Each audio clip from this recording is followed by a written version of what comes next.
He understood that if I could not take Gomer home, my love would not allow me to see her destitute.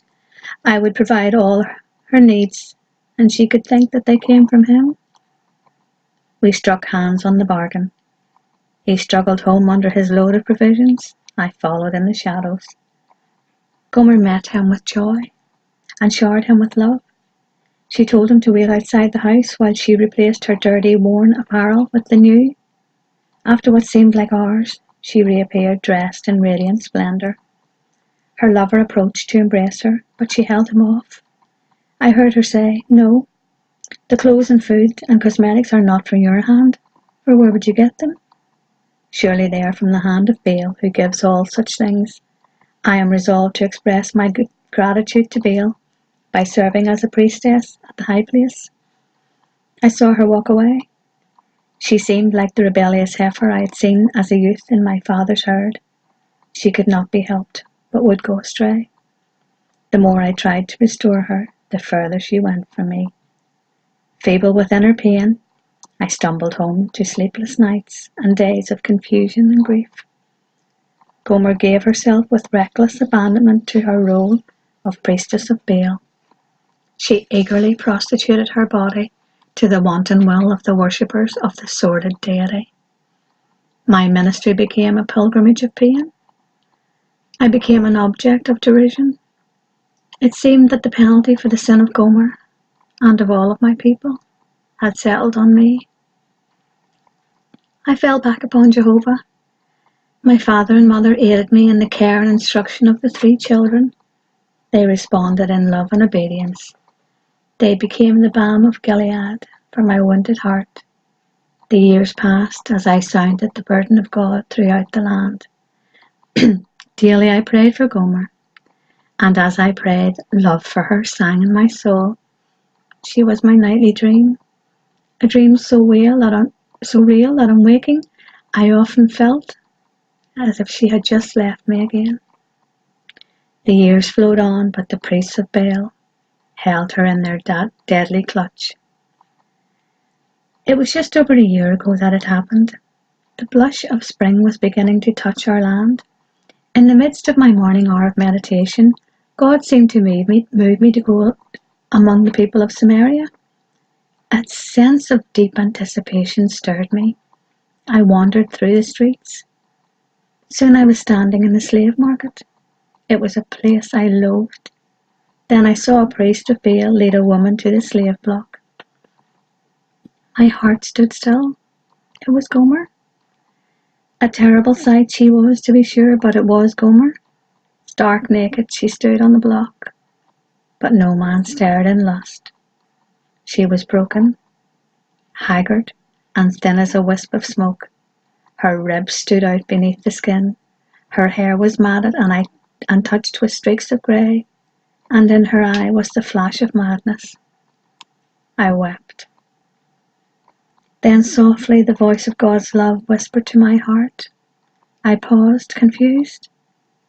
The bidding reached 13 shekels of silver before I fully understood God's purposes. I bid 15 shekels of silver. There was a pause. A voice on the edge of the crowd shouted, 15 shekels and a homer of barley. 15 shekels, a homer and a half of barley, I cried. The bidding was done. As I approached the slave block, a murmur of disbelief surged through the crowd. They knew me and they knew Gomer. As I mounted the block, they leaned forward in anticipation. Surely I would strike her dead on the spot for her waywardness. But my heart flowed with love. I stood in front of Gomer and cried out to the people, God says, unless Israel remove her adulteries from her, I will strip her as naked as the day she was born. I will make her as a desert place and leave her like a parched land to die of thirst. I spoke to a merchant at a nearby booth. Bring that white robe on the end of the rack. I paid him the price he asked. Then I tenderly drew the robe around Gomer's emaciated body and said to her, Gomer, you are mine by the natural right of a husband. Now you are also mine because I've bought you for a price. You will no longer wander from me or play the harlot. You must be confined for a time, and then I will restore you to the full joys of womanhood." She sighed, and fainting fell into my arms. I held her and spoke to my people. "Israel will remain many days without king or prince, without sacrifice or ephod. Afterward Israel will return and seek the Lord her God and David her king. She will come trembling to the Lord and to his benefit in the last days. And where it was said of Israel, Lo Ruhamah, you are not loved, it will be said, Ruhamah, you are loved. For the love of God will not give you up, but pursue you down your days. And where Israel was called Lo Ami, you are not my people, it will be said, Ami, you are the people of the living God. For I will forgive you and restore you." I returned home with my frail burden. I nursed Gomer back to health. Daily I read her the writings of God. I taught her to sing the penitential songs of David, and then together we sang the songs of David's joyful praise to God. In the midst of song, I restored her to God, to our home, to our children.